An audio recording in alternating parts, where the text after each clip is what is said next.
All right. Hello out there in video land. We are continuing Hamlet today in the Shakespeare reading group. And we are going to be working on or starting with Act 3, Scene 4.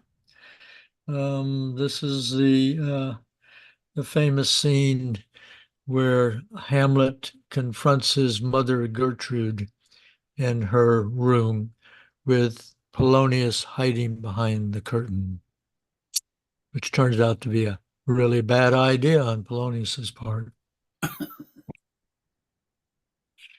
So let's see if we have a reading order here. And we do.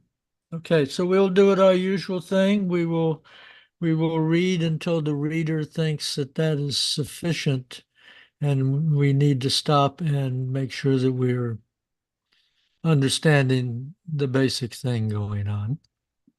So Act 3, Scene 4. Enter Queen and Polonius. Polonius. He will come straight. Look you lay home to him. Tell him his pranks have been too broad to bear with, and that your grace has screened and stood between much heat and him. Oh, silence me ere here. Pray you, be round with him. Hamlet. Mother! Mother! Mother! Within. Gertrude. I'll warrant you, fear me not, withdraw, I hear him coming. Enter Hamlet. Now, mother, what's the matter? Gertrude. Hamlet, thou hast thy father much offended. Hamlet. Mother, you have my father much offended. Come, come, you answer with an idle tongue. Go, go, you answer with a wicked tongue. Why, how now, Hamlet? What's the matter now? Have you forgotten me? No, by the rood, not so. You are the queen, your husband's brother's wife. But would you not so? You are my mother. Nay, then, I'll set those to you that can speak. Come, come, and sit you down. You shall not budge. You go not till I set you up a glass, where you may see the inmost part of you. What will you do? Thou wilt not murder me? Help! Help! Oh! What? Ho! Help! Help! Help! How now, a rat? Dead for a ducat. Dead. Polonius. I am slain. I'll stop. You want to stop here and talk, or should we carry on? Do we have anything to talk about at this point? Let's just make Well, sure. I'd like to tell you a little story. I done this play for my final year in school, and our teacher decided in his infinite wisdom and to our annoyance that we'd put this play on for the rest of the school, and we would each, groups of us would take certain scenes and play the part. And I played the part of Hamlet, and the guy that played Polonius was standing behind the curtain on the stage, and I drive my sword into the curtain. I didn't want to hit him with my wooden sword. He'd fall over there, and the teacher says, "No, no, no, no, no good." He said, "You're driving your sword in there, and he's falling over there. Do it a bit closer." So on the day in question, there was a slit in the curtain. Well, the two came together, and I drove my sword into the slit, and I heard a very realistic roar. And afterwards, the guy said, "Well," I met the guy who was Polonius, and he said, "Well, if you anyway," he says, "you got me right into the you know what."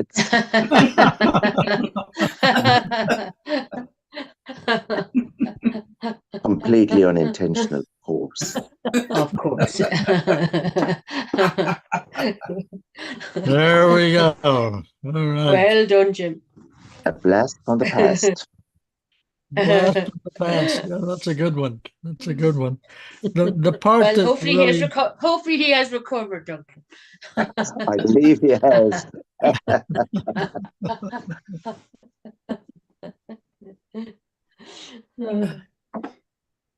I think the line that attracts me is where Gertrude says, "What wilt thou do? Thou wilt not murder me? Help, help, no." Yeah. So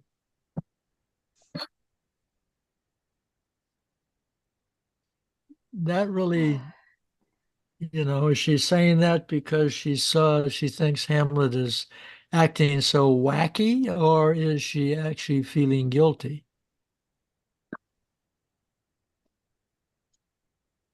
That's such a good question, and I'm glad you raised it because this is the part that I got caught up on too, Duncan.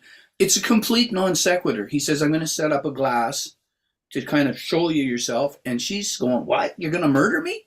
And I'm thinking, there's not really cause and effect in terms of what Hamlet says and her reaction. Mm-hmm. Mm-hmm. And I don't know if Shakespeare, if it's some transition has been taken out or what, but yeah, it seems to jump. It does jump. And by the way, a glass in this case means a mirror. Correct, right? Mirror, yeah. Okay, so you go not till I set up a glass where you may see the inmost part of you. And then she said, "What wilt thou do? Thou wilt not murder me?" So she's alarmed. We know that for sure. And then it's the question is, the ambiguity here is, what does Gertrude know and when does she know it? Yeah. Yeah. But she has insulted him, really. Back a few lines when she says, "Hamlet, thou hast thy father much offended." Because he didn't. That was his uncle, Claudius. Yes, but did not Claudius earlier entreat Hamlet to consider him his father? Oh, yeah. Oh, I'm sure probably, yeah. But she's still like, she's his mother. Mm-hmm. Yeah, well, of course, Hamlet comes right back. Quite Mother, insulting. you have my father much And my offended. father. Exactly. And then it's opposite. Come, come, go, go. Come, come, you answer with another tongue. Go, go. You question with a wicked tongue. So, and it's a good point because there's this sort of recurring theme in the play that people are thinking that Hamlet needs to move on. And that's part of it. Thy father, well, not King Hamlet Sr. kind of thing. It's Claudius. And Hamlet's not moving on because he's still thinking of his father. About his father. How short a period it's been that everything seems to be happening. That other people are trying to move on, and that's part of the offense that he takes, I think. Yeah. I agree. Yeah, actually, this is a thing that happens, and you might even have some stories of your own. But I was talking with a dear friend just the other night, and she was talking about how she, after her husband had passed, and a year or two later, she was being pressed to stop grieving, which was mortally injurious. I mean, in the emotional sense. Yes, agreed. Yeah. And it was only much later when the daughter went through not the same thing, but another emotional event that the daughter finally realized and apologized for her earlier behavior. But yeah, I mean, we human beings are a little brutish about things that we don't necessarily understand.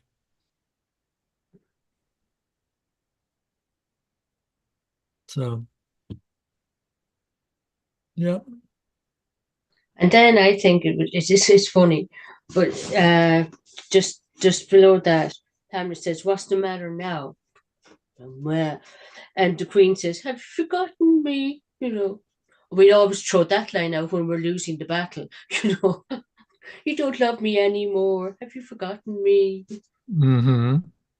You know, and just even back then, 1600, they were doing No. that. Have you forgotten me? No. Not by the rood. Oh, I'm glad I looked that one up just now. The Christian yeah. cross, not by the cross, not so. You are the Exactly. queen, your husband's brother's wife. But his wife. But were you not so, you are my mother. Yeah.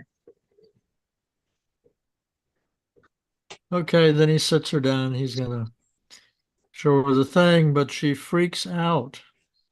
So I don't think there's any final solution to her freaking out. I mean, you know, this I think this is another instant where some of you who know Shakespeare better should correct me, but I think in a lot of the play in Shakespeare is to put us in Hamlet's position of ambiguity and Mm. doubt. And then in my flip way, I will say that that Shakespeare in this instance is one of the earliest exposers of the modern condition of confusion and doubt because things are getting very complicated in society. And I think I told you I was watching the BBC, the four programs on Shakespeare by Michael Wood. It's very good. If you haven't seen it, it's quite good. And he really shows how confused and how much strife there was in Shakespeare's time about religion and government and all kinds of stuff were just in total confusion. Okay, so then he kills Polonius. Mhm. But he kills him thinking that it's Claudius. Yes. Or a rat. A rat is back there, right? Now, Yeah. now a rat. Mm. There would have been a lot of them around. Well, could I mention that I don't think one would confuse Polonius's voice with Claudius's voice? There's a possibility. One is an old doddering man, and the other is not a senior citizen, but you know, middle-aged, very ambitious fellow. That's a good point, but I just would like to swing back to what Anne said. And Anne, I'm wondering if he thinks it's the king because he's in a highly wrought emotional state. And so, Duncan, I That's totally what get your point. Yeah, I'm that's wondering if what I'm assuming, Dave. Yeah. Yeah, I can certainly agree with that. He is hyper vigilant. Mm. I mean, he's about ready to Maybe confront he his hopes mother. it's the king. He wishes it were the king. Get it Yes, over. that's part of it too. Oh, I'm yes. sure that's part of it. Mm. Because he's just missed an opportunity. I have to rephrase that. He's just passed up on an opportunity. Yeah, and that was understandable because if he killed him while Claudius was praying, then Claudius would have went up to heaven because he's looking for forgiveness. Right. So he has to get Claudius while he's sinning, be it in bed or cursing or whatever. So he couldn't do it then. Okay, shall we proceed? Mhm. Okay, who's next? Katrina's next. Okay, Katrina. Queen, oh me, what hast thou done? Hamlet, nay, I know not. Is it the king? Queen, oh, what a rash and bloody deed is this? Hamlet, a bloody deed, almost as bad, good mother, as kill a king and marry with his brother. Queen, as kill a king? Ay, lady, 'twas my word. This up the arras and discovers Polonius. Thou wretched, rash, intruding fool, farewell. I took thee for thy better. Take thy fortune, thou findest it be too busy in some danger. Leave wringing of your hands. Peace, sit you down and let me wring your heart, for so I shall, if it be made of penetrable stuff, if damned custom have not raised it so that it be proof and bulwark against sense. Queen, what have I done that thou darest wag thy tongue in noise so rude to me? Hamlet, such an act that blurs the grace and blush of modesty, calls virtue hypocrite, takes off the rose from the fair forehead of an innocent love, and sets a blister there, makes marriage vows as false as Dicer's oaths. Oh, such a deed as from the body of contraction plucks the very soul, and sweet religion makes a rhapsody of words. Heaven's face doth glow, yea, the solidity and compound mass with tristful visage against the doom as thought sick at the act. Queen, ay me, what act? Thou roars so loud and thunders in this index. Hamlet, look here upon this picture, and on this the counterfeit presentment of two brothers. See what a grace was seated on this brow. Before we read the speech, I'm going to stop. Or so we can either carry on, Yeah. somebody else take over, or we can.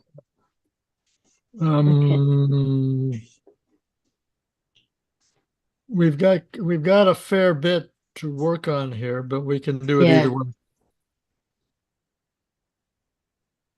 I'll let Donna decide, Okay. since Donna is the next reader. Donna can say, well, we should discuss this, or no, let's go on a little bit. Let's head to the end of the speech.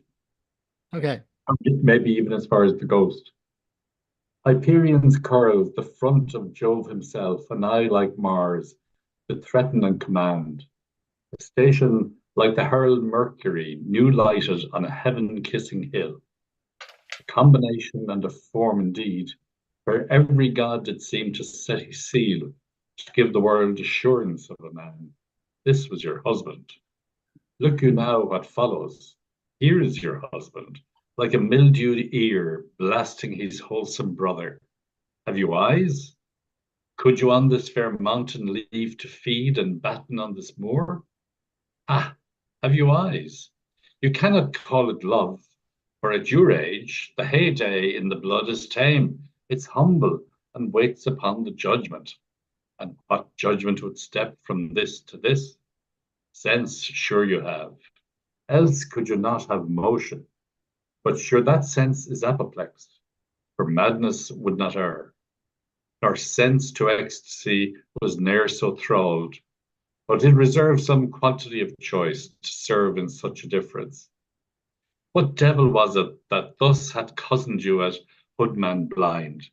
Eyes without feeling, feeling without sight, ears without hands or eyes, smelling stones all, or but a sickly part of one true sense, could not so mope. O shame, where is thy blush? Rebellious hell, if thou canst mutine in a matron's bones, to flaming youth, let virtue be as wax, and melt in her own fire. Claim no shame when the compulsive ardor gives the charge, since frost itself as actively doth burn, and reason panders will. Queen, O Hamlet, speak no more. Thou turnest mine eyes into my very soul, and there I see such black and grained spots as will not leave their tinct. Hamlet, nay, but to live in the rank sweat of an unseamed bed, stewed in corruption, honeying and making love over the nasty sty. Queen, oh, speak to me no more. These words like daggers enter in my ears. No more, Hamlet. Hamlet, a murderer and a villain, slave that is not 20th part the tide of your precedent lord, a vice of kings, a cut purse of the empire, and the rule that from a shelf precious diadem stole, and put it in his pocket. Queen, no more. Hamlet, a king of shreds and patches, save me and hover over me with your wings, you heavenly guards. What would your gracious figure? Ghost has entered. Okay. Oh, wow.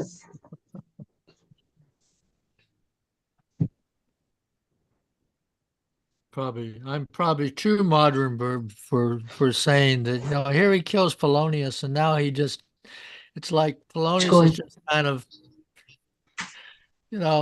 some piece of trash that he accidentally killed, and he's so revved up that he's just got to torment his mother without any regard for Polonius and his act of killing. He's the real target, of course, of his ire, rather than Polonius. Which is, I think, why he discards Polonius without thought and, viciously attacks his mother. Quite viciously, yes. Yeah. That's a good point, because sometimes this play, people say, well, Hamlet, is the man who thinks too much, or Hamlet's the man who delays. In fact, we see here, and the instance that you raise is quite germane, because we see here that when he feels he's on solid ground, it's full speed ahead. Mm-hmm. So if he's thinking too much or he's delaying, it's because he's just not sure of what to do. He's still weighing the facts. He wants to make sure that the king actually did kill his dad and that the ghost isn't from hell and things like that. But when he is determined, he goes.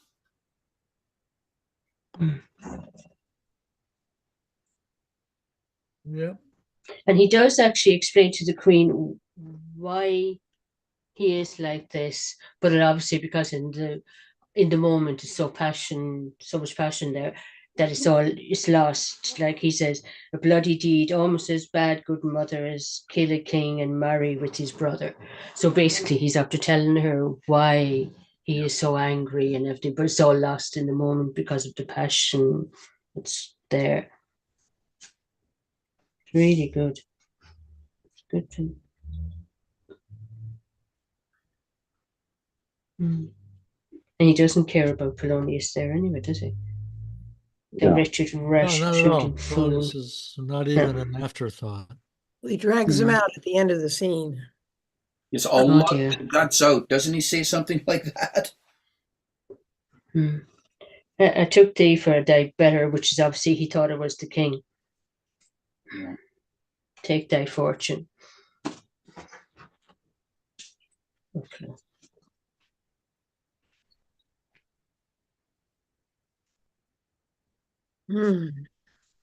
Clearly, the queen is very sensitive to what he's saying to her.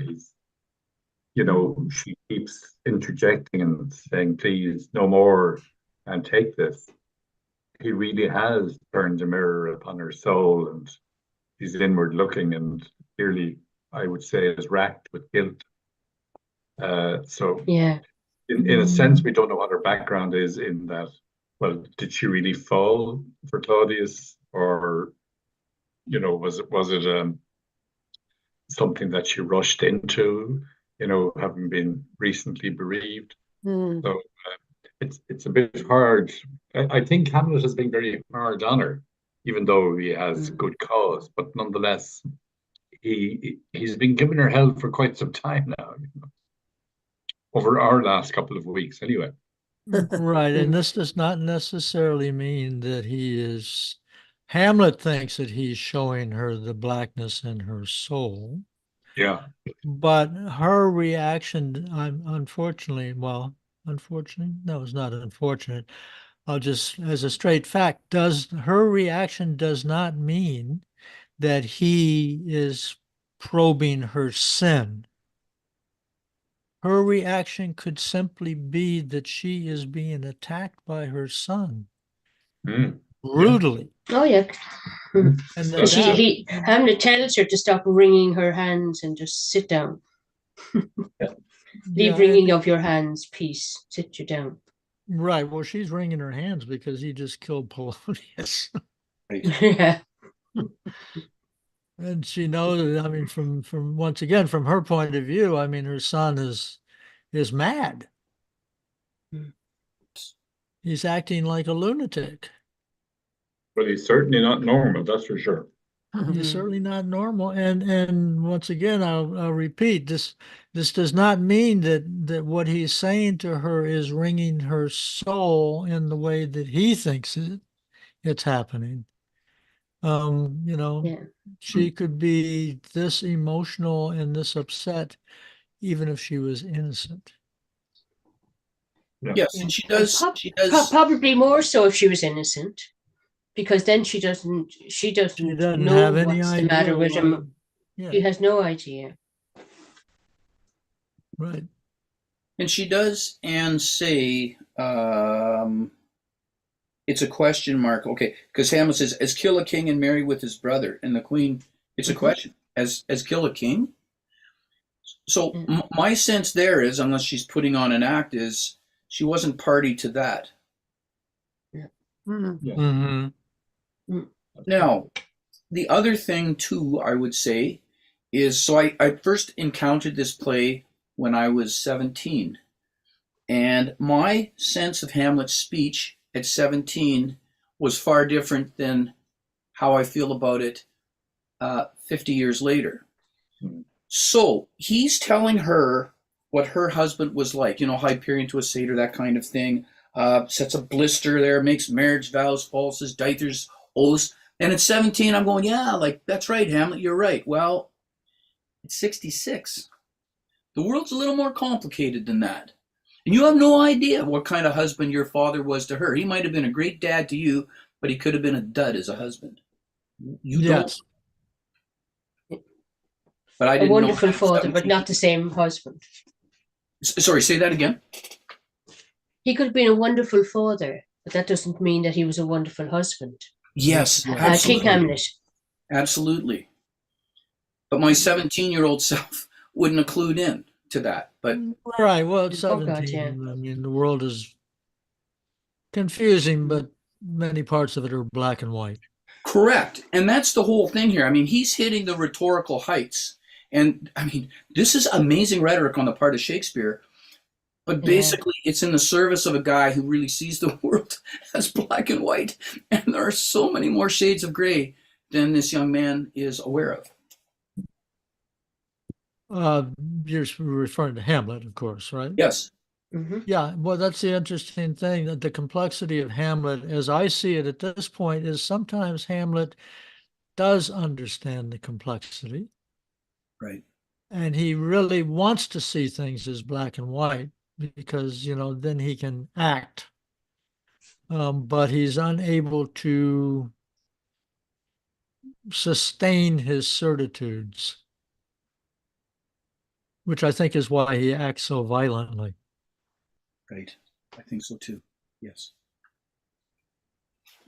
He wants to kind of put the stamp on his certitude by killing people.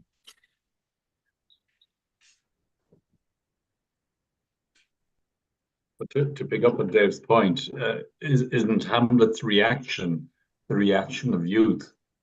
I don't know if we know what age he is, but he's clearly a young man. So his views are fixed. His views are black and white. I can't remember last week before we came up with that he was around 30. According to the grave But I'm- diggers, Anne. According to the Okay. grave diggers. But that's the only kind of compass point we have in terms of his age. But then you could be an inexperienced 30 without life experiences, You could. Yes. and he's also on his own, unless other than Horatio. Right. Particularly if you're a prince. And over what period of Yeah. time did the play take place? I mean, say from the start to the finish. Are we talking years or months? Oh no, months, I think. Quickly, yeah. Oh, It's really? only a few months. You think from Act 1 to Act 5, there's months there? Didn't they say something that he was only dead 2 months, or is it like later again? Oh, she got Gertrude married after 2 months. She got married in less than 2 months. Yeah, but then at the very start, did they say something that the death of his father and the marriage of his mother, that they could nearly have used the same food? Or something about Mert, Yes. Mert, there was. Yes. The funeral. I can't remember. Mert, And Mert, Mert you're right. in the funeral and dirge in the marriage, I think, were the words. Exactly. So that's why I'm thinking it's in around the same period of time. There was something, I can't remember. I'd have Is to the go funeral back. baked meats did coldly furnish forth the marriage table? It's something like that. Yeah. Something like that, Mhm, yeah. mhm, mhm. So it would have been just within a few months. Right. Okay. I'm So guessing. we're actually speaking about two different time periods.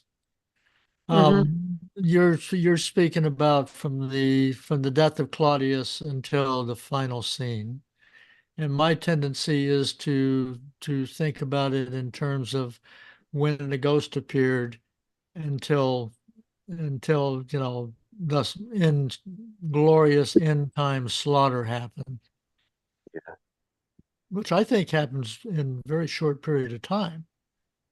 We do have the sea voyage in there, Duncan, and we don't know how long that takes. Oh, yeah, yeah, Oh, yeah. yeah. But they don't Yeah, make it very to good England, point. so I mean, they could have been just offshore when the pirates, when they encountered the pirates. I'm not sure. That's true. Mm. Okay. But at the moment, before he goes on that boat, it's a short period of time, isn't it?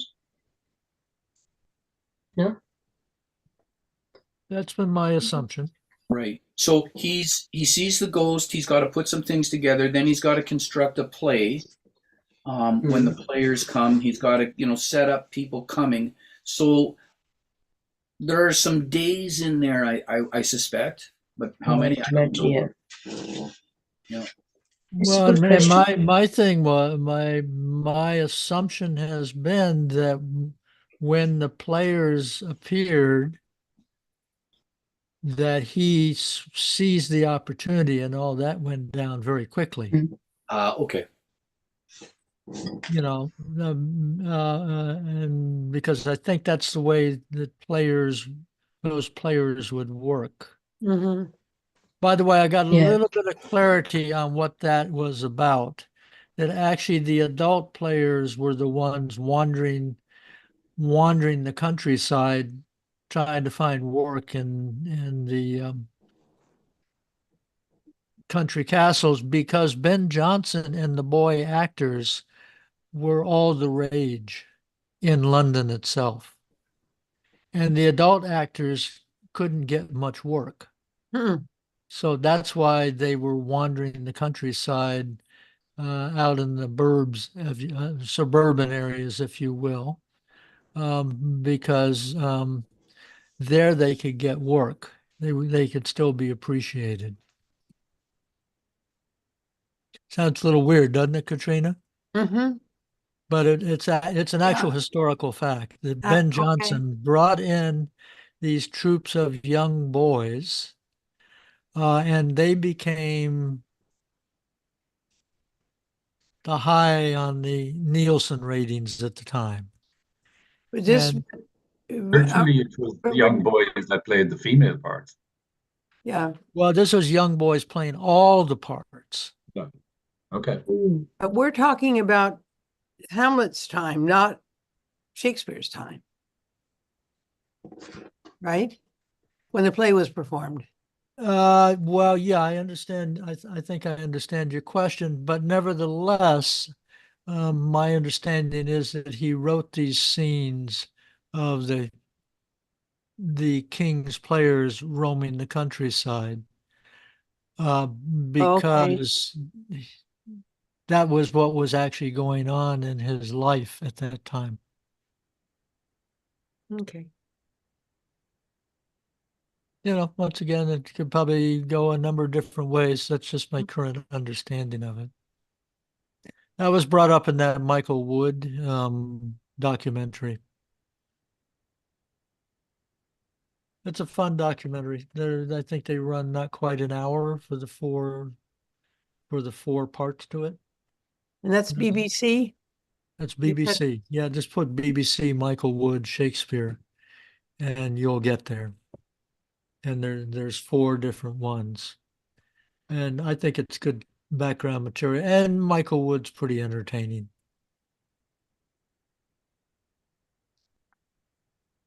Okay. Anyway, I'm just trying to see where we were now. So Hamlet is really, putting the pressure on his mother. Um,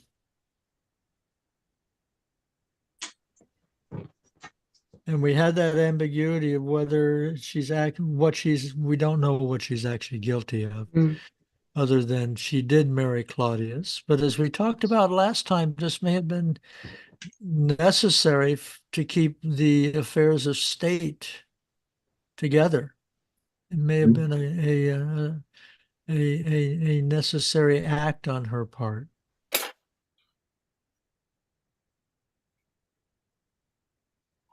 Have we seen anything so far other than the marriage between Claudius and Gertrude that would make us think that they had been lovers prior to Hamlet Sr.'s death? I think so. Just the ghost's word, is that correct?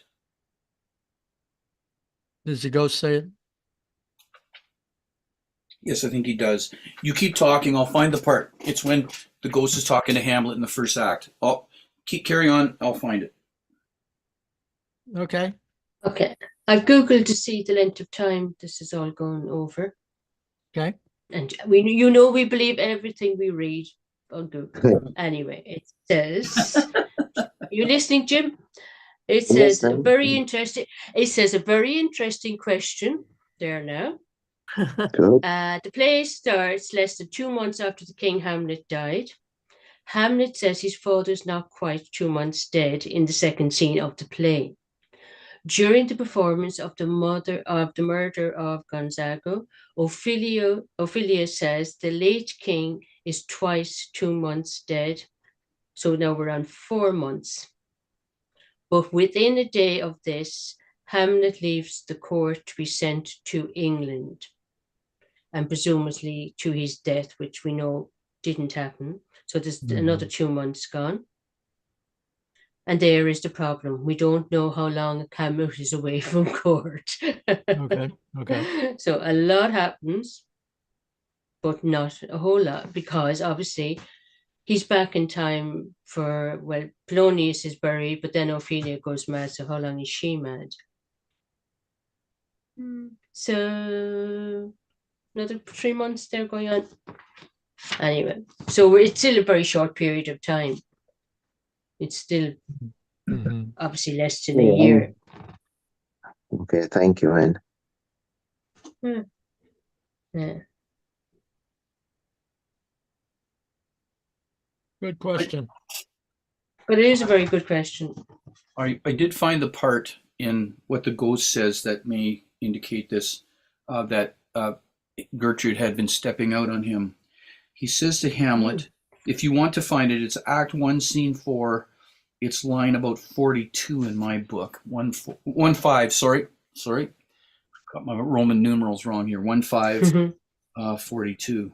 And the ghost says, I, that incestuous, that adulterate beast, he's talking about Claudius, with witchcraft of his wits, with traitorous gifts, O wicked wits and gift that have the power so to seduce one to his shameful lust, the will of my most seeming virtuous queen.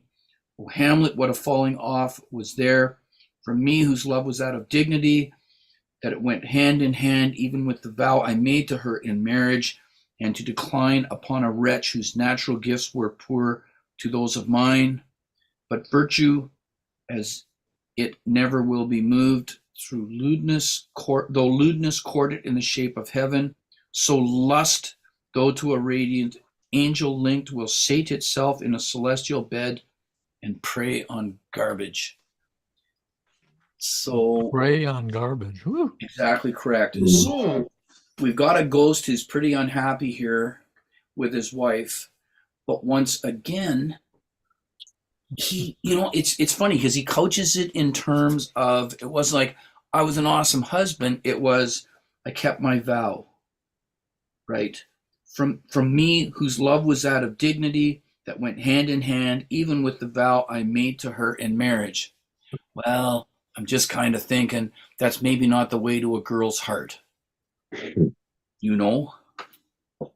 Well, we're taking a dead man's word on all this. That's right. A dead man who may have been jealous by nature Correct. and, spent his time away from home wondering whether his queen was being loyal to him. Right.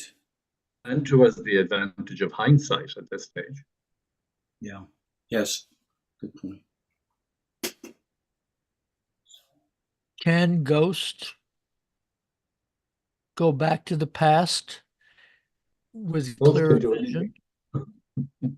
Or are they just as prone to emotion as corporeal beings? But certainly in this situation, they are, because the ghost is pretty upset. Number one, that he's been murdered. Number two, that his wife has gone off and married somebody else. Yeah. And I think a bit like Hamlet, he's also looking for revenge. So these are all big emotions to have, even for a ghost. Yeah, they're all big emotions for a ghost to have, for sure. Yeah. And then there's just a lot of questions in here. And I'm sure some scholar has written upon the subject of why it was necessary for Gertrude to marry Claudius in order to preserve the kingdom that was being threatened from without by the Fortinbras family. Okay. Something that struck me was that King Hamlet is in purgatory. We've decided, isn't that correct? Purgatory? He's in purgatory, yeah, at the moment. But in purgatory, or I know in hell, they can't see what's going on at the moment, but they can say what's going to happen in the future. That's what Dante, that's for sure, Anne. That's how Dante goes. Yeah. Yeah. So wouldn't he know that by forcing young Hamlet to do what he's forcing him to do would be the downfall of everybody? I think if the ghost was in purgatory, he wouldn't be able to come back the way he is. I think he hasn't fully passed over. Yeah, Still I think he's in hanging Okay. Yeah, I think he's in another region. Yeah. I don't know how it's odd. Sometimes I know more about Oriental stuff than I do about Western stuff. But in Oriental stuff, if people have unresolved things, emotional things, when they die, they wander the earth. Yep. They're in a kind of a nether. They're not in hell. They're actually still present, and they're kind of wandering around because they got to figure out this problem before they can leave. And they've got to clear their karma. Clear their karma or Okay. dissipate their emotion or whatever. So, But the king has unfinished business. The dead king has unfinished business. Right. And this is his way of trying to get it finished and get it cleared so that he can move on.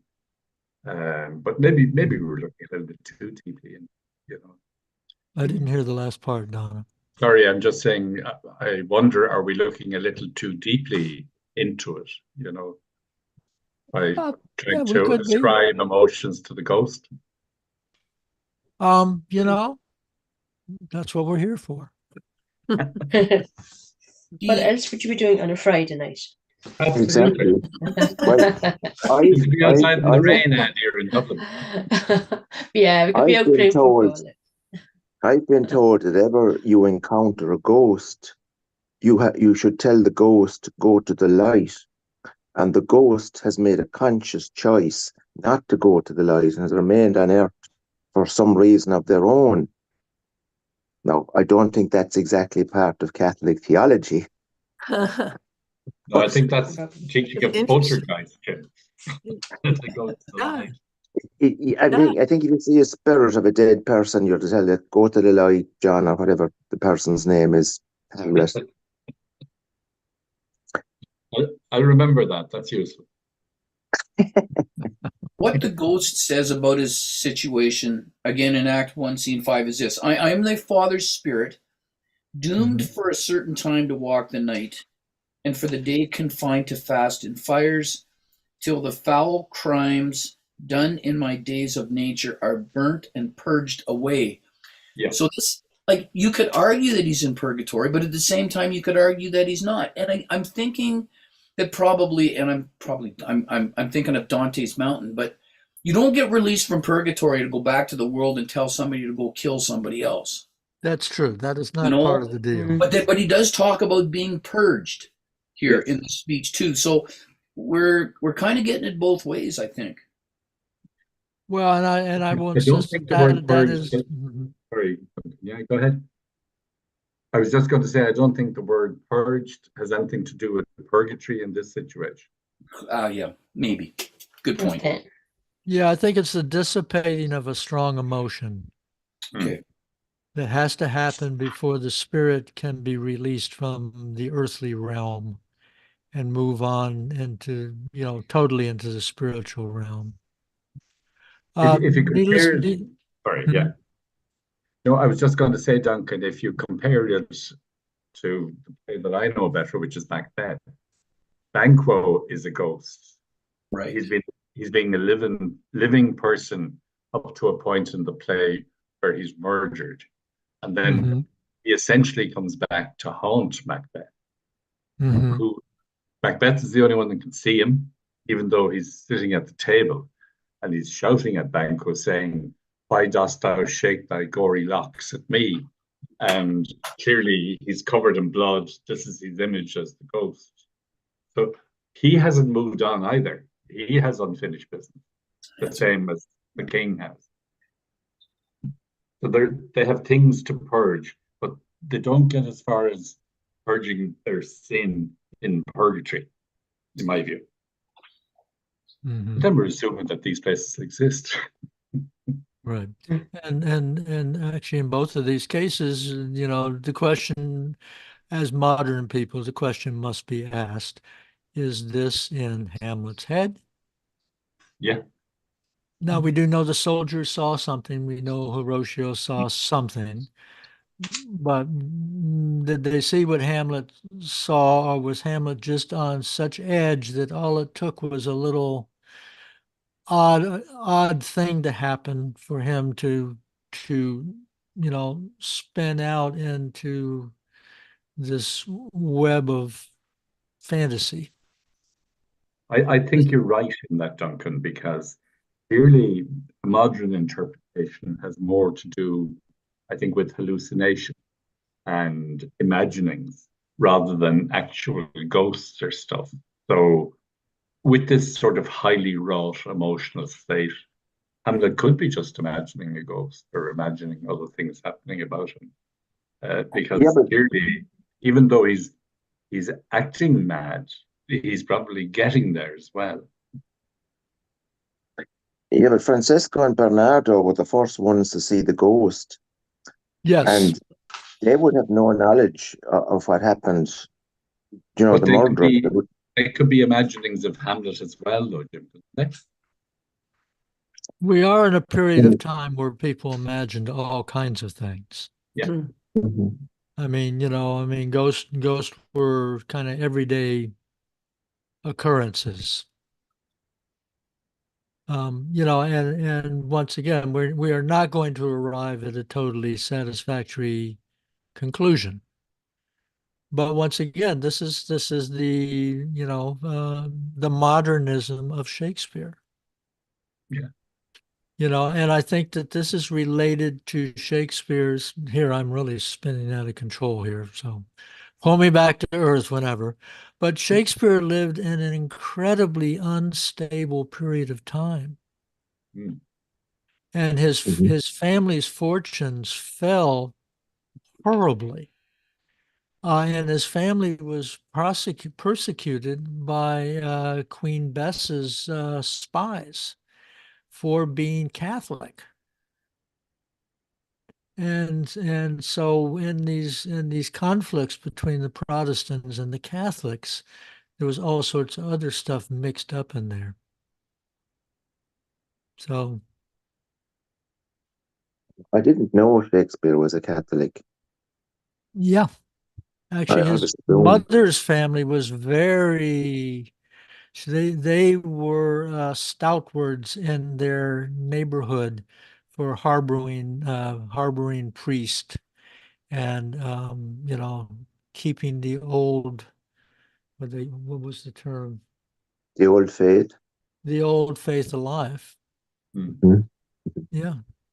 Yeah, and when Shakespeare left home, he worked quite diligently to keep himself free from all that stuff.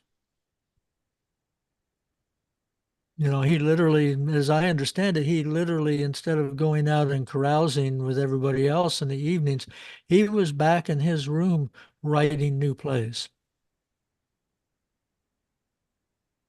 I think the only way we can clarify this is by calling up Ghostbusters.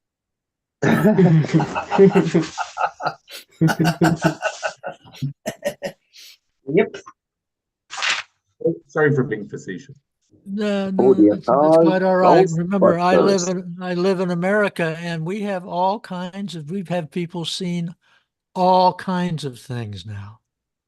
Yeah. Yeah. The American imagination is just going berserk. Well, back in the 1980s, Duncan, there was a period when many people in Ireland saw moving statues. Yeah. And what happened was the statues of particularly the Blessed Virgin were seen to move.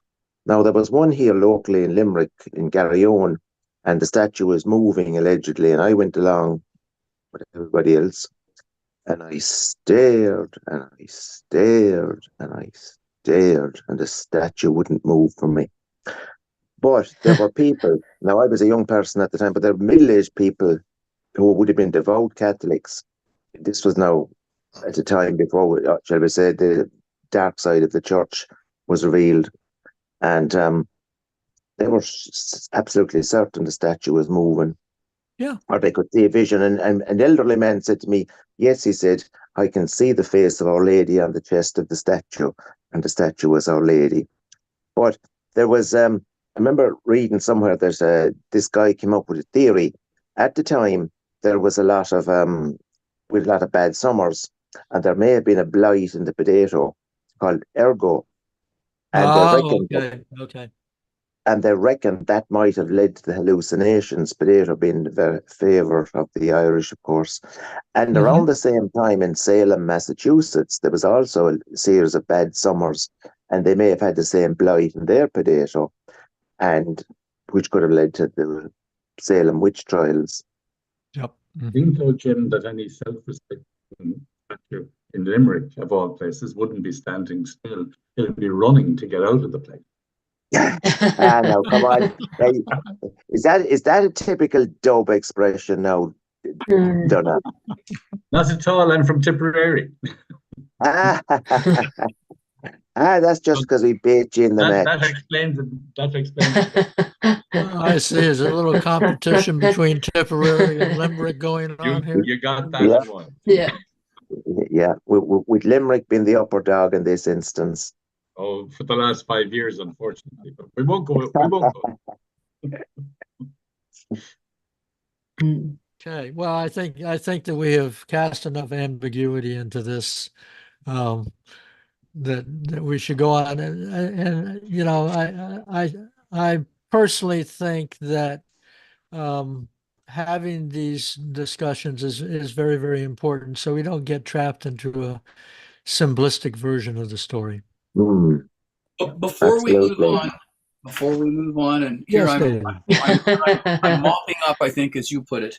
Okay. This is Dave's constant line. As we're about to move on, he jumps in. Yes, exactly. Halt.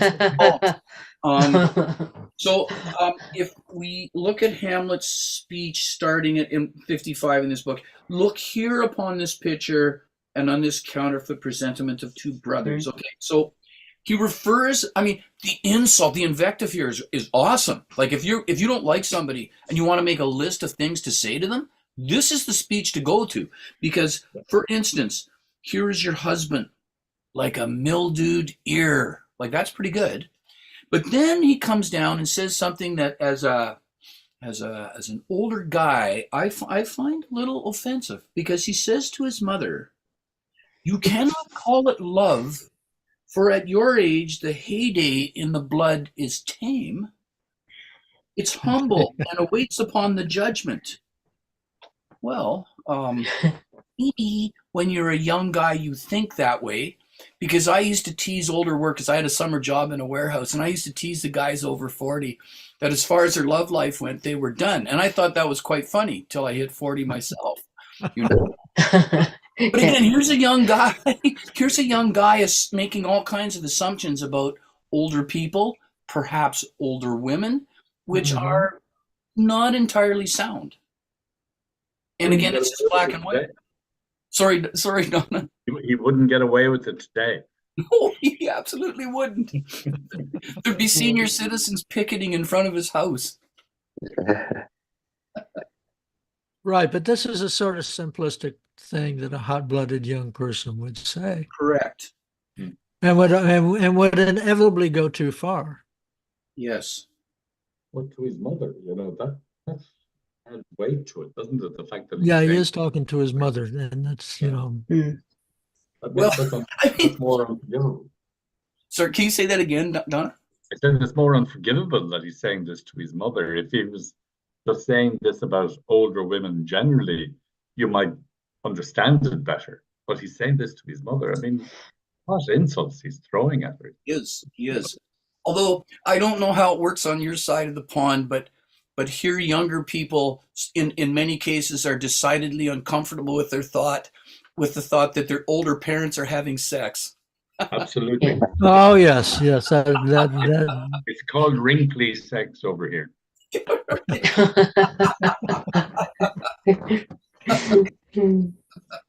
yes. I sometimes think moving swiftly on. sometimes that we should maybe just read the play straight through and then gone back. Because sometimes as we read along and then we realize in the next scene, oh, that's what was going on. So that's another suggestion. We can change our modus operandi anytime. Um, We could go ahead and read straight through the rest of the scene. Is that what you're talking about? or even the whole play, and just so because The whole play? because it seems, I mean, I'm not suggesting that we do it Well, now. the whole scene, I'd Another imagine. Yeah. reading. And then, because then, I mean, I guess all of us know what's going to happen, right? Except Donna, but Donna, you know what's going to happen. He probably knows much better what's going to happen than I do. So, but sometimes we discover in the scene we haven't read yet, something that would have helped us understand the scene we just finished. That's what I'm getting at. It's Okay. just an idea. Okay. I'm Yeah. fine with either Let's approach. to the next play. Here's a suggestion actually for the end of this scene. Take it for what you wish. Anne and Jim and I are slated to read, and I know it worked. From my perception, it worked well when at this point Donna and I kind of went back and forth as opposed to just doing a single reader. So I would humbly suggest, why don't the three of us cover what comes up from here? And it's the Queen, the Ghost, and Hamlet. You two pick what parts you want, and I'll read the part that other people don't want. No problem, whatever. That sounds good. What would you like? Oh, you want to be Hamlet? You were Hamlet. Oh. You want to be Hamlet in your youth. Okay.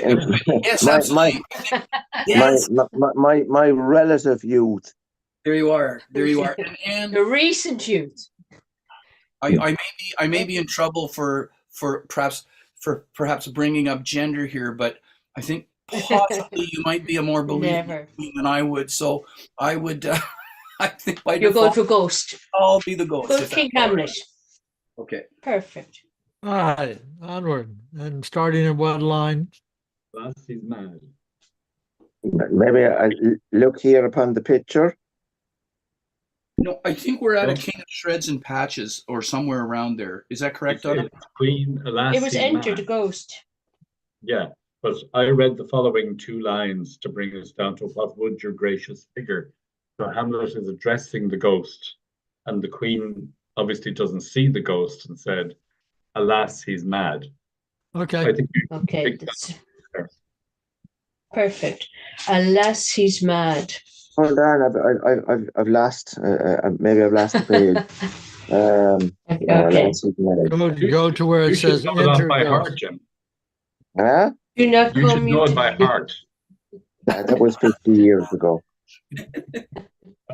Do not come, you tardy son to chide. Can you see entered ghost? Geez, the ghost has disappeared in my book. Oh, yeah, I have. Enter ghost. You You're probably down went about back to 3 something lines from else. there. Okay. A king of shreds and patches, save me and hover o'er me with your wings, your heavenly guards. What would your gracious figure? The Queen. Gertrude. And Gertrude. you're on with You're alas. on. Pardon? I'm lost. You just read Queen. alas, Just alas, say, he's alas, he's Ambrosia mad. Oh, alas. Double his bag. Yeah, Alas, he's mad. well done. I Do should you be not doing Do you not come, your tardy son, to chide that lapsed in time and passion lets go by the important acting of your dread command? Oh, say, do not forget. His visitation is but to whet thy almost blunted purpose. But look, amazement on thy mother sits. Oh, step between her and her fighting soul. Conceit in weakest bodies, strongest works. Speak to her, Hamlet. how is it with you, lady? Alas, how is it with you that you do bend your eye in vacancy, and with your incorporeal air do hold discourse? Forth at your eyes your spirit wildly peep, and as you sleeping soldiers in the alarm, your bedded hair is like life in excrements. Start up and stand an end, O gentle sun, upon the heat and flame of thy distemper. Sprinkle cool patience, whereon do you look? On him, on him. Look, you how pale he glares, his form and cause conjoined, preaching to stones. What make them capable? Do not look upon me, lest with this piteous action you convert my stern effects. Then what have I to do? Will want true colour, tears perchance for blood. To whom do you speak this? Do you see nothing there? Nothing at all. Yet all that is I see. Nor did you nothing hear? No, nothing but ourselves. Why, look you there. Look how it steals away. My father in his habit as he lived. Look where he goes even now out of the portal. Exit ghost.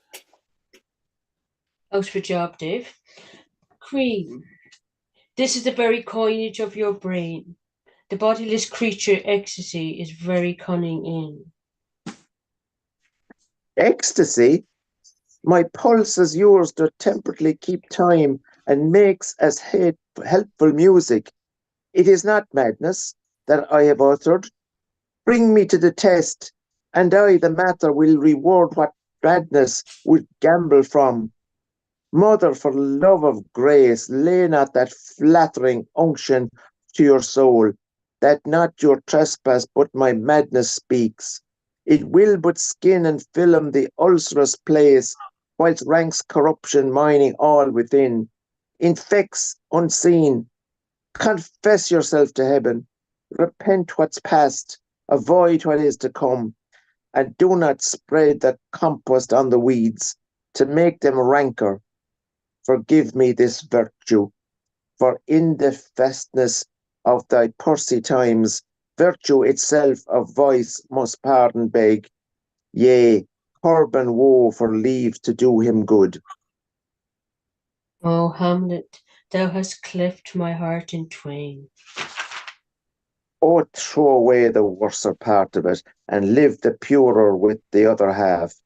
Good night, but go not to my uncle's bed, Assume a virtue if you have it not.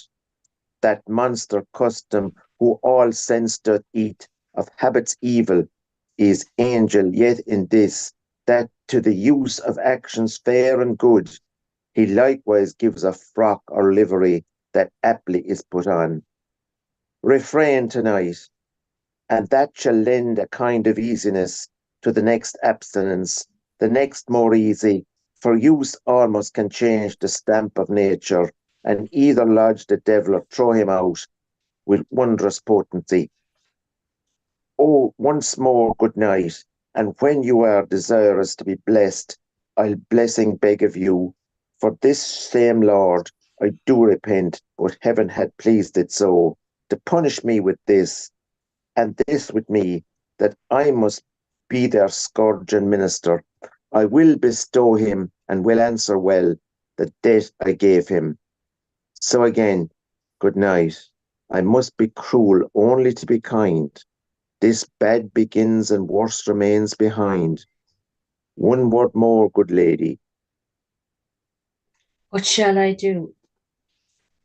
Not this by no means that I bid you do. Let the bloat king tempt you again to bed, pinch wanton on your cheek, call you his mouse, and let him for a pair of reechy kisses, or paddling in your neck with his damned fingers, make you to ravel all this matter out, that I essentially am not in madness, but mad in craft. 'Twere good you let him know.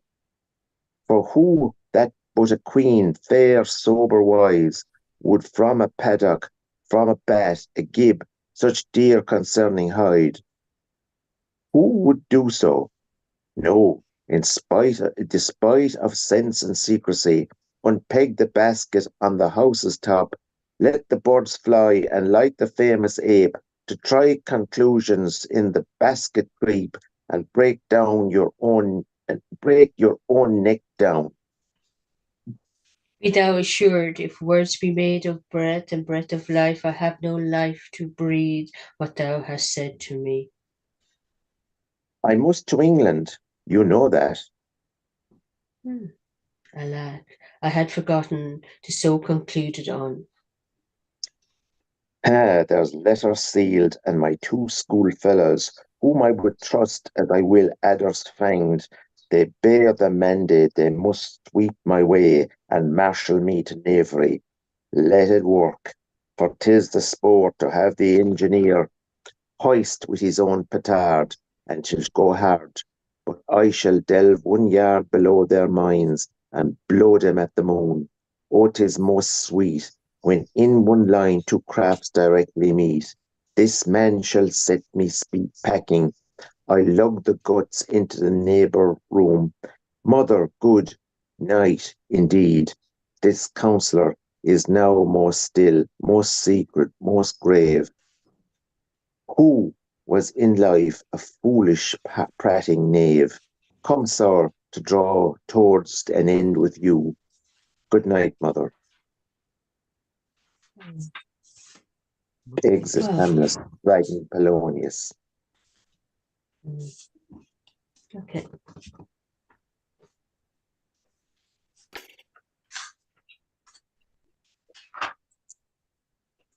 So we see that Hamlet has some feeling about what he did to Polonius. I do repent.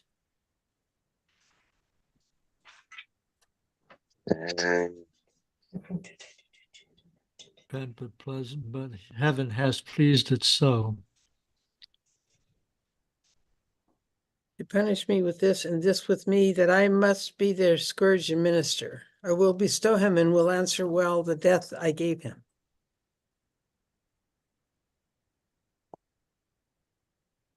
So again, good night. I must be cruel only to be kind.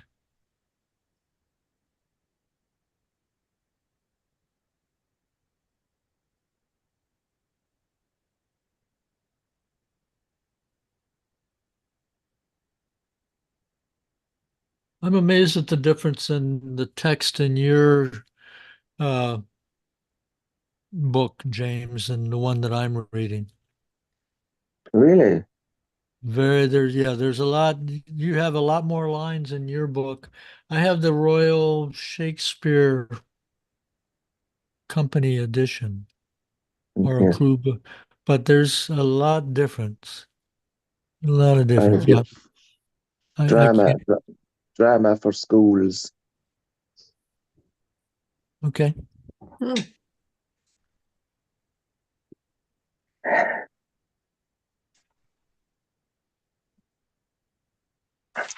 Well, how do you think Gertrude is feeling after all this?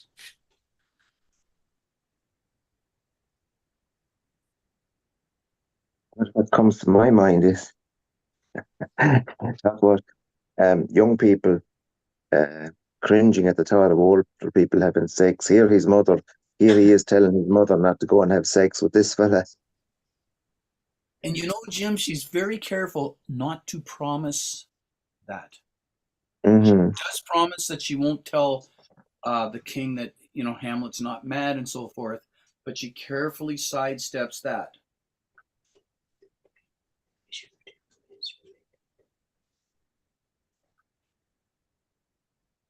But she does sound like a defeated woman at this point, doesn't she?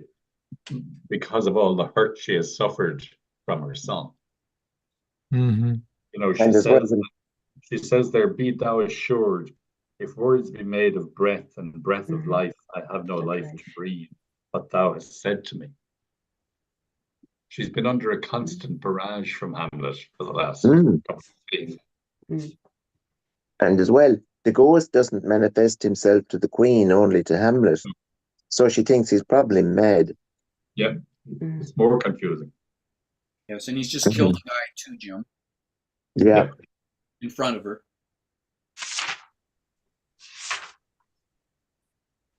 Yeah, you might think that your child is a little unhinged at this point. And then he's being shipped off to England. I mean, there's lots happening in this lady's life. There's kind of a bit of overload, I would think. When did he find out that he was going to England? Uh, At the very start, I think, wasn't it? Was that, Really? With these two buddies. yeah, with Yeah. Rosencrantz and Guildenstern? Did they have that conversation? Yeah. let me find out. I didn't. That's a I good didn't question. remember them having it. I thought they had the conversation with the king and queen in Polonius, but I didn't remember them having it with Hamlet. Right. There's letters sealed. So he says at the end, like, there's letters sealed to my two schoolfellows, whom I will trust as I will added things. They bear the mandate. They must sweep the weight. Horatio and Marcellus. So he actually, Anne doesn't mention going to England there. I will correct myself. He just knows something's up. No. Yeah. He But he's says just that saying there to the queen, Does say. I must to England. Yeah. You know Oh, there that. he does. Yes, he does. Okay, he sorry. does, yeah. Yes. Okay. Yeah. Line 201. And it's Horatio and Marcellus he's going with rather than Rosencrantz and Guildenstern. Because he refers to his two friends rather than Rosencrantz and Guildenstern, whom he doesn't trust. So he says there's letters sealed, and my two schoolfellows, whom I will trust as I will adders fanged, they bear the mandate. They must sweep the way. So I'm assuming it's Rosencrantz and Guildenstern. Yeah. Oh, okay. Yeah, Because he doesn't trust them. Right. Okay. Yeah, that's correct.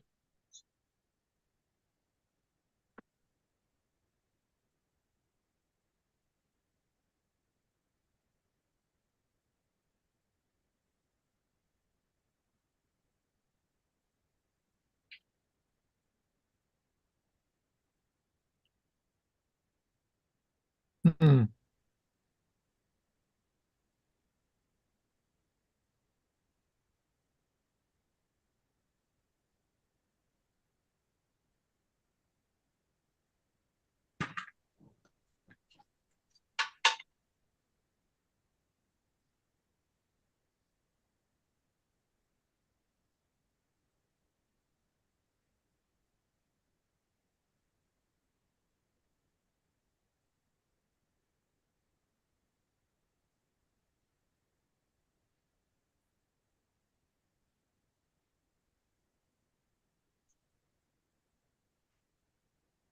We just and to pick this up, I don't think we ever, I'm beginning to think we don't ever see him directly informed. We see at the beginning of Act 3, Scene 3, the king says to Rosencrantz and Guildenstern, I, your Yeah. commission, will forthwith dispatch, and he to England shall along with you. Yeah. Right. Yeah. But do we ever see him directly informed that he's going? No, not on stage. No, no, never. No. Okay. Yeah. Okay.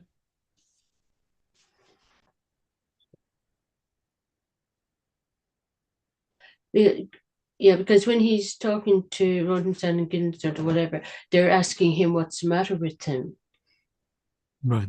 as old friends type of thing. But he knows that they've been sent by the king and queen to find out what's going on. But there's never any mention of England or traveling together. No. Okay. So I assume that Shakespeare decided that somehow the king telling He did find out. the two guys was sufficient. And then we would just assume that he mentioned it to Hamlet, or somebody mentioned it to Hamlet sometime. Yeah.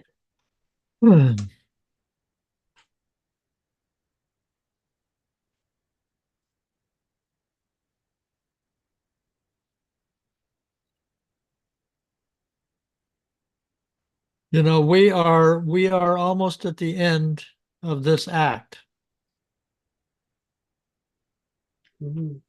We are. We finished Yep. Act 3. So why don't we go ahead and finish Act 3? We did, didn't we? What do you No. We have? did. No, we We did, continue yeah. on. We're up at Enter King. There's the matter in these sighs, these profound heaves. That's Act 4 in my That's book. that's I Act got 4, Scene 1. Oh, really? Yes. Yeah. Yes, we've finished Act 3. Huh? Because in my book, Act 4, Scene 1 doesn't start. It starts later. Oh wow. Okay. So Act Yeah, 4, Scene that's why 1, Jim finished. running Scene 11. Enter Hamlet. Hamlet safely stowed. Gentlemen. Oh, Hamlet, Lord Hamlet. Within. What noise? Who calls on Hamlet? Oh, here they come. Yeah, I've that's got that. amazing. That's Enter Rosencrantz and Guildenstern. Rosencrantz. What have you done, my lord, with the dead body? That's the beginning Yeah. of Act 4 in my book. yes. So we could read Act 4, Scene 1, which is probably what Yes. is your end scene. Well, what I thought, we haven't read the thing where Enter King, what's the matter in these sighs, these profound heaves? Yeah, there's that we could read that part. It's one scene. Okay. So you have that as the last scene in Act 3. I have this is not even the last scene. It's part of part of the what we just did. Huh. Amazing. Oh. Yeah, because it goes, good night, mother, exit Hamlet, tugging in Polonius. Mm-hmm. Enter King. King, what's the matter with these sighs, these profound leaves? I guess this is just another example about how different editors are gonna assign things in different ways. Could I just before we move on, so I'm doing this again, could I before we move on just say that there's a certain coarseness in how Hamlet finishes the scene, the bedroom scene with the queen. I Sure. take everybody's point saying that he regrets killing Polonius and that he'll try to make it right with God and so forth. But here, this is pretty darn coarse, and maybe it shows an evolution in Hamlet. Maybe it shows a hardening in Hamlet because he says, "This man shall set me packing. I'll lug the guts into the neighbor room. Mother, good night. Indeed, this counselor is now most secret, and most grave, who is in life a foolish prating knave. Come, sir, to draw an end with you. Good night, mother." Yeah, you're right. That's Yeah. pretty harsh.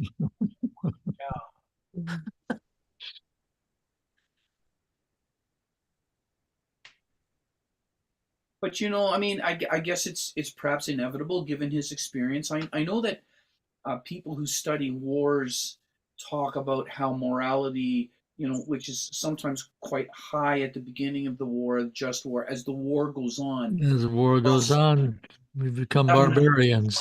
Exactly right. Mm. Exactly right. You know, Mm. yes. Because you know the nature of the conflict and what you see exacts a price from you, and part of it is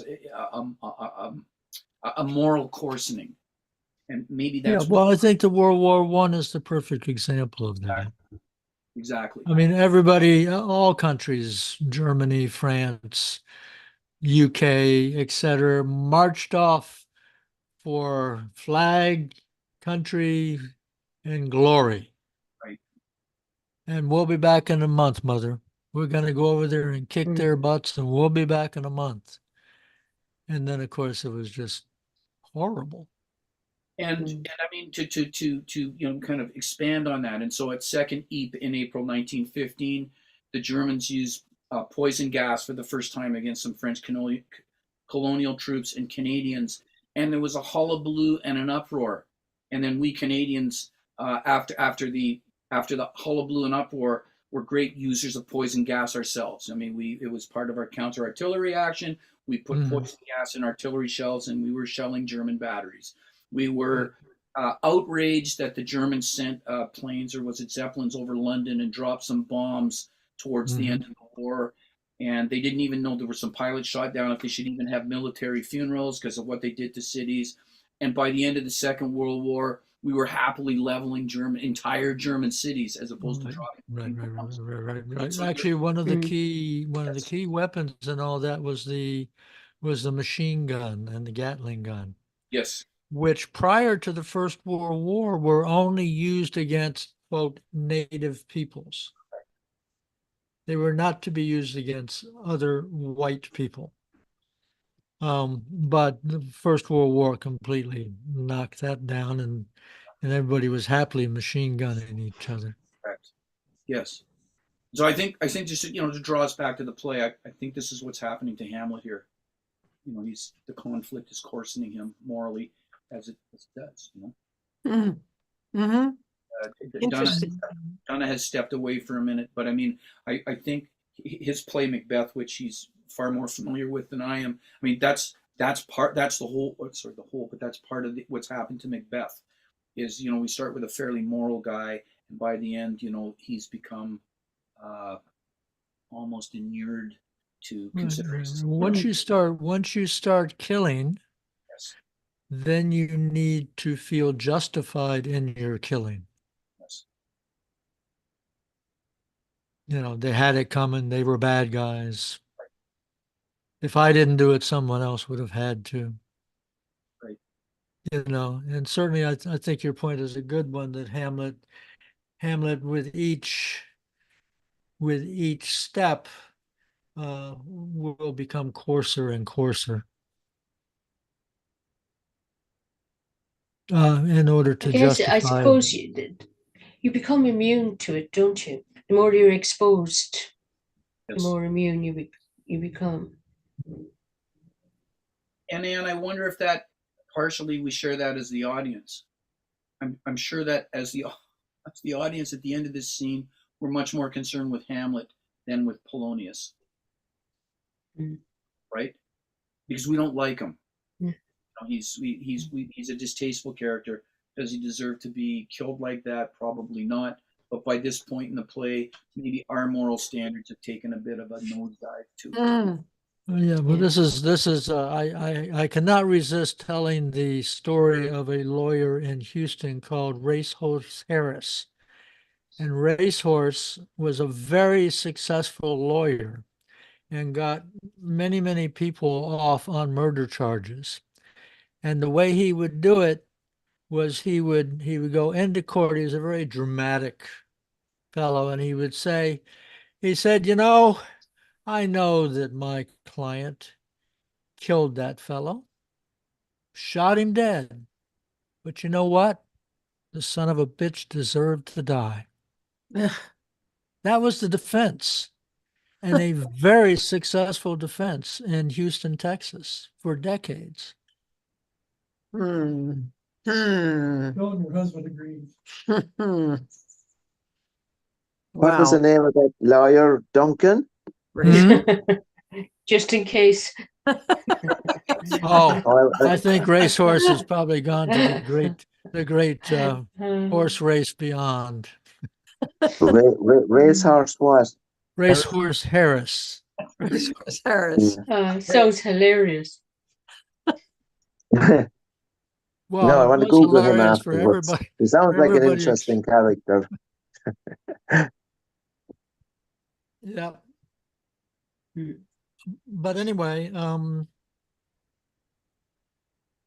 as we move along, Yes, I've got it here, Duncan. He actually had fairly good innings. He made it to age 90. He died in Wow. 2017. A Texas criminal defense attorney. He became a star of the legal world after prevailing in a series of seemingly impossible murder trials in Texas in the 70s and 80s. Time magazine named him one of the top defense attorneys in the nation. And he's got a Wikipedia entry, actually.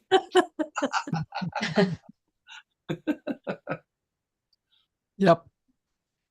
Okay, well, I guess we will concede that this final sub-scene between the king and Gertrude is going to be part of Act 4.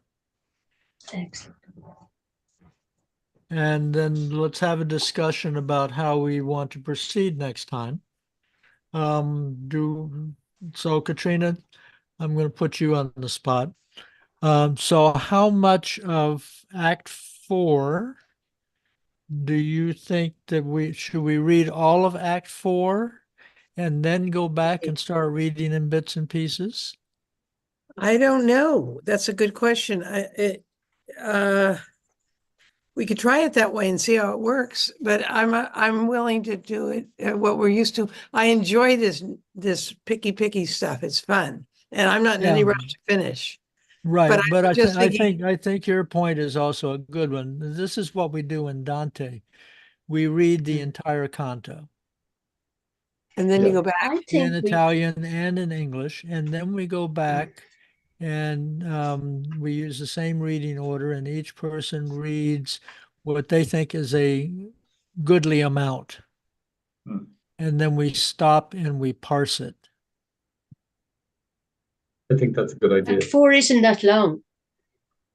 Mhm. I've just flipped. Act Okay, 4 well- isn't that long, so we Okay, could actually read the Okay, whole so thing. let's do that the next time. We'll come and we'll read through the just- whole thing, and then And we'll then go go back back, and yeah. read it in parts and see if that is a better way to do it. I mean, it's all an experiment. It's a different way to do it. Exactly. Yeah, we're just trying to figure out, how to have the most fun and the most effect in our reading and our discussion. Yeah. Yes, and I think to speak in favor of this also, many of us know Hamlet fairly well, but if this beautiful discussion, in my view, takes the long haul, we're going to look at plays like that are mentioned in Ulysses. I think that was the only criteria that we had. So if we look at plays like Cymbeline, for instance, or Pericles, which we don't know, it'll be like going through the Dante. If we read bigger chunks and then go back and look at smaller chunks, we're going to have a better sense of the whole. So I think, Katrina, you're onto something for sure. Yeah. What about Sweets of Sin? You want to read Sweets of Sin? Yeah, Is it available? I thought I was I'll go wondering. down to the Merchant's Arch tomorrow and check it out to see if there's anything there. Or Raoul, right?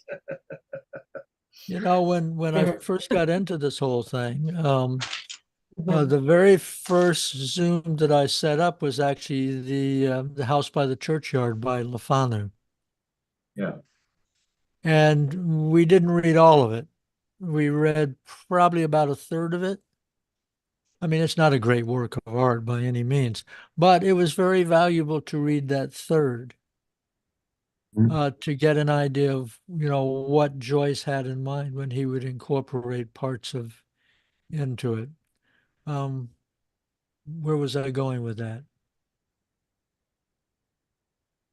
I don't even remember where I was going. Prompted maybe my suggestion about sweets of sin. Oh, sweet ascent. Thank you for rescuing me.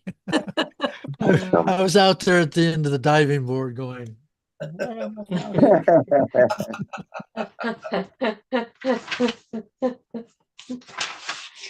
Okay, so we did read quite a bit, though, did we not? Mhm. In this last section of Act 3. So do we have, in our remaining time, do we have parts of this that we want to go over?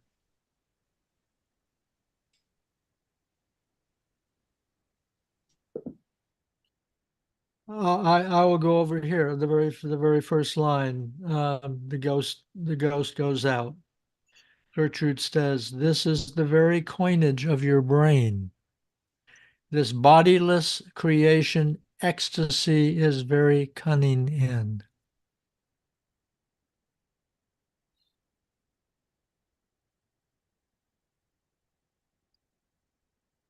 So of course Gertrude's saying, "Hamlet, you're out of your mind, buddy."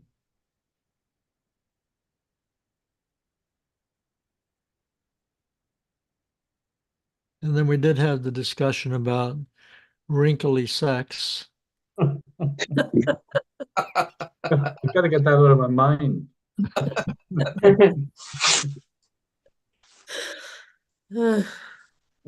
That ranks up there with the. I never heard this expression before yesterday. What is it? The one-eyed trouser stink. Oh, yeah. Yes, Yeah. I never heard this in North America, but I guess it's in common currency in Ireland. Certainly is. Not so much. Not so much. Okay, I don't think so. I mean, I've heard this. I never had. The one-eyed monster.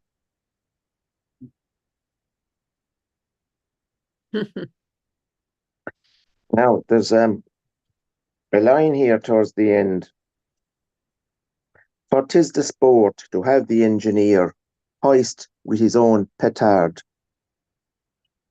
That expression was used in the British Parliament there recently about us, the Irish, because the British are bringing in a law called the Rwanda law. So any immigrants that come to England, off you go into Rwanda, lads. So what the immigrants are doing, they're getting the ferry over to Northern Ireland and walking across the border. And of course, the Irish government are objecting, saying like that England isn't fulfilling its international obligations. But the British are saying, well, it proves that our Rwanda plan is working. And they said about the Irish, now they've been hoisted with their own petard. But when Brexit came in, we fought not to have a border reinstated between Northern Ireland and Southern Ireland. Mm-hmm. I think this was to let Jacob Rees-Mogg loose on us, He's having Yeah, yes. Mm. The Mogg himself, Lord Snooty. Yep. Well, just to show my prejudice here, the English have a lot of experience in getting things to go their way. Mm-hmm. A lot of tricks, and all those hundreds of years, they have tried them all, and they're all in the archives. So, believe me, Duncan, we're well experienced. No matter what you might say, Donna, about Limerick, we are known as the city of the broken treaty. That's true. Yep. And of course, the treaty was with the British, mhm. and they broke it. I was thinking of the great British Empire on which the sun never set, and we always added on because you couldn't trust them in the dark. That's right. That's right. Of course, the saying "perfidious Albion," correct? Absolutely. Yes. Before we disappear for the evening, I want to do a little Dave on it. Did anybody tune in to the lecture that Bill Kennedy gave us the link for? No, Yeah. You didn't missed get the it. chance. Documentary, It was very good. This was he was a many faceted person, Dr. Elliot A. Cohen, Cohen, Mhm. and he is taught in all the major universities in the States, but has also been involved in the politics of the United States and worked as Assistant Secretary for Condoleezza Rice. Huh. Was this a talk that was on Wednesday night? Wednesday night, yeah. Okay, yeah. My It week was, has been so crazy that I didn't go anywhere near it. But but now what that you I reminded did me. note was that it was recorded, Oh, and Mhm. I dropped them an email this afternoon to say, is it possible to access this recording? Because it's one I'd like to, well, number one, like to share, but two, like to revisit it because there was a lot of good stuff in it. It was called okay. Right. Shakespeare, How Leaders Rise, Rule, and Fall. And he was drawing from Shakespeare and went through quite a number of plays to draw analogies between, we'll say, what happened with the Bush administration. He also talked about Thatcher in England and, stuff that went on there. So it was fascinating, I must say. Yeah. Yeah. No, that sounds great. Yeah, Mhm. please. Love to see that.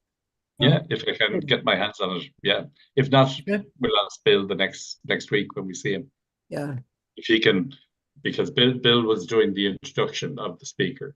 But Oh, okay. Okay. I'm assuming that Bill was in Cleveland. The speaker was in Washington, I think, and it was being hosted from Boston. So Huh. it was the magic of Zoom. Mm. Magic of Zoom. You're correct. That's just by the by. But just to give you a couple of points that I picked up, he said, you remember the program House of Cards? He said is loose, basically loose, sorry, based loosely on Richard II. He also said that Lincoln was a great fan of Shakespeare, particularly of Macbeth. He said Winston Churchill also loved Shakespeare. He said the Nazis liked Shakespeare, particularly Coriolanus. Particularly who? Sorry, could you say that last part again, Donna, please? The Nazis liked Yes. Shakespeare, particularly Coriolanus or Coriolanus. Yes, okay, sure. Oh, yes, yes. Huh. And he also said the story of power seldom ends happily in Shakespeare, which again, I think is relevant to what we're reading. Well, they say all politics ends in failure. That's true. And they say that all politics is local. Yes. And we look at what's happening in England today with the local elections where things are being turned upside down. Indeed. And we'll be facing that in Ireland in the next few weeks. Oh, you're going to have a national election? No, local elections first. Local selections. And European elections. I was just going to say, yeah, local. The new Taoiseach Prime Minister says that he's going to go full term, which would take him to next March. But I think the feeling is that it may happen before that. And I'm sure that you've been noting what's happening here in the universities. Yes, very much. Yeah. And how rapidly lots of coverage here. Yeah. We've got it in Canada happening too, McGill, University of Toronto, and I think on the West Coast. Is there any sign of it in Ireland? No, not here. No. There's been pretty consistent, not necessarily university students, but pretty consistent support for the Palestinians practically from the beginning. Yeah. Now, in Limerick, on Saturday afternoon, there's some fairly regular marches in favor of Palestine.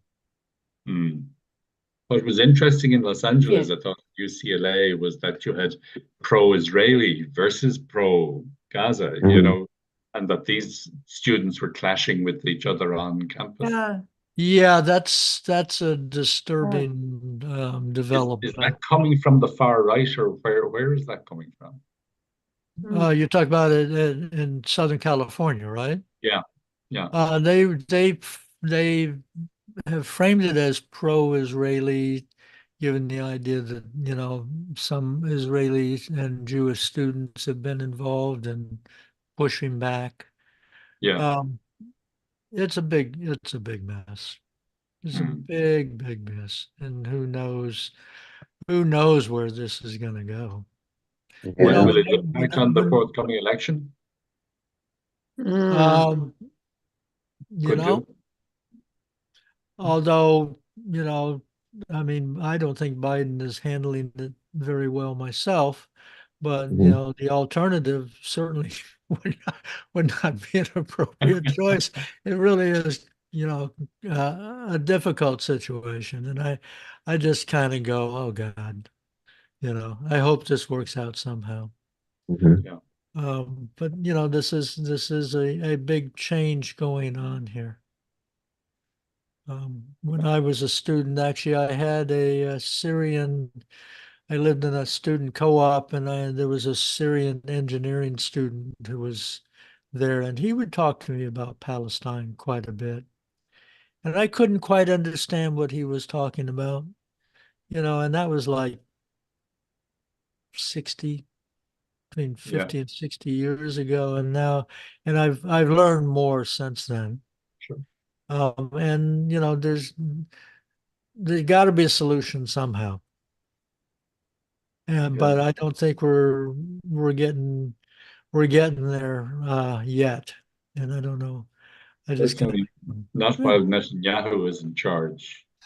Well, I have until to I have to say that I am not a fan of Netanyahu, and I was shocked when Thomas Friedman of the New York Times, who is generally extremely pro-Israel, declared that Netanyahu was one of the single worst leaders for the Israelis, including Old Testament times. Wow. That's a pretty wide canvas. That's wide. That's a pretty wide canvas, yeah. yeah, But to bring it back to Shakespeare, this is the whole thing. Yeah. Yes, all politics is local, but then again, all politics is global. Yeah. That these same patterns Oh, keep on because- well, repeating over. until until the DUP of Israel sit down with the Sinn Féin of Gaza, there will be no peace. They got to talk to each other. And that's a big jump Yeah, to get there. yeah. Well, in '95, it looked like it was that close That's right. until a right-wing Israeli shot Yitzhak Rabin, Yeah, yeah. which oddly enough helped to get Netanyahu elected for the first time. So, And Yeah. another hostage has been found dead today, I understand. God. mhm. So next time, folks, Yeah. I will announce that we are going to be beginning Act 4, Hmm. and that we are going to confirm I understand. We're going to read through the entire act, Hmm. and then we're going to come back and read do smaller it in sections bits. of it and parse it. Yeah. I think that sounds like a good plan, and we shall Yes. find out how it works. Excellent. It No. works very well with Dante. Of course, the thing with Dante Yeah. is that the cantos are relatively short. Short, yeah. Well, in my book, the first scene is very short. Um, the second scene is very short. Mm. The third scene is short. Yeah. Fourth There. scene is short.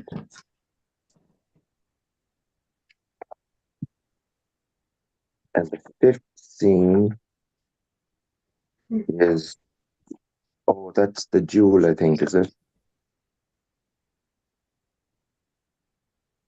Yeah, well, it's longer anyway. Okay, well, Let's whatever it see. is, let's go ahead and try and read through the whole act. It'd be easy to break Yeah. that up too. So that's, Excuse me, Katrina? it'd be easy to break that up with the little short scenes. So, I Mhm. mean, when we go back and read it the second When time. we go back and read it after reading it through the first Yeah. time. Okay. Yep. All right. Shall we wind it up today? Okay. Okay. Okay. Thank you. That was Thank you, great. everybody. Thanks, everybody. Night, Bye. everybody. Have a good